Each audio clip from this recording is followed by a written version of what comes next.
You ask Tiger to calculate. This deals with finding the midpoint between 2 points. The midpoint between the 2 points is -29.5, -77.5.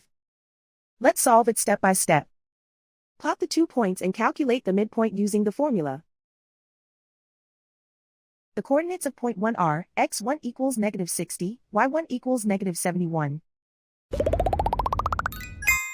The coordinates of point 2 are, x2 equals 1, y2 equals -84. PM represents the midpoint of the 2 points.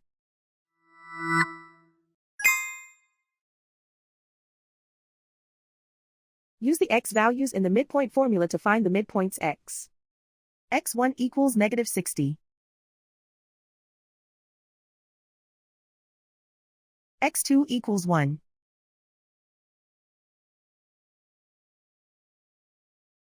Simplify the arithmetic.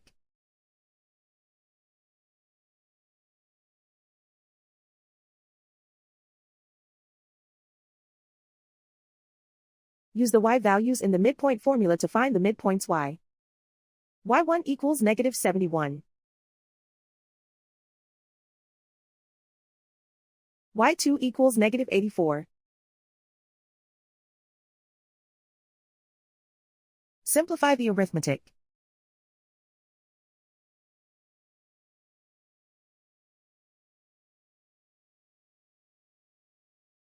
And so, the midpoint is -29.5, -77.5.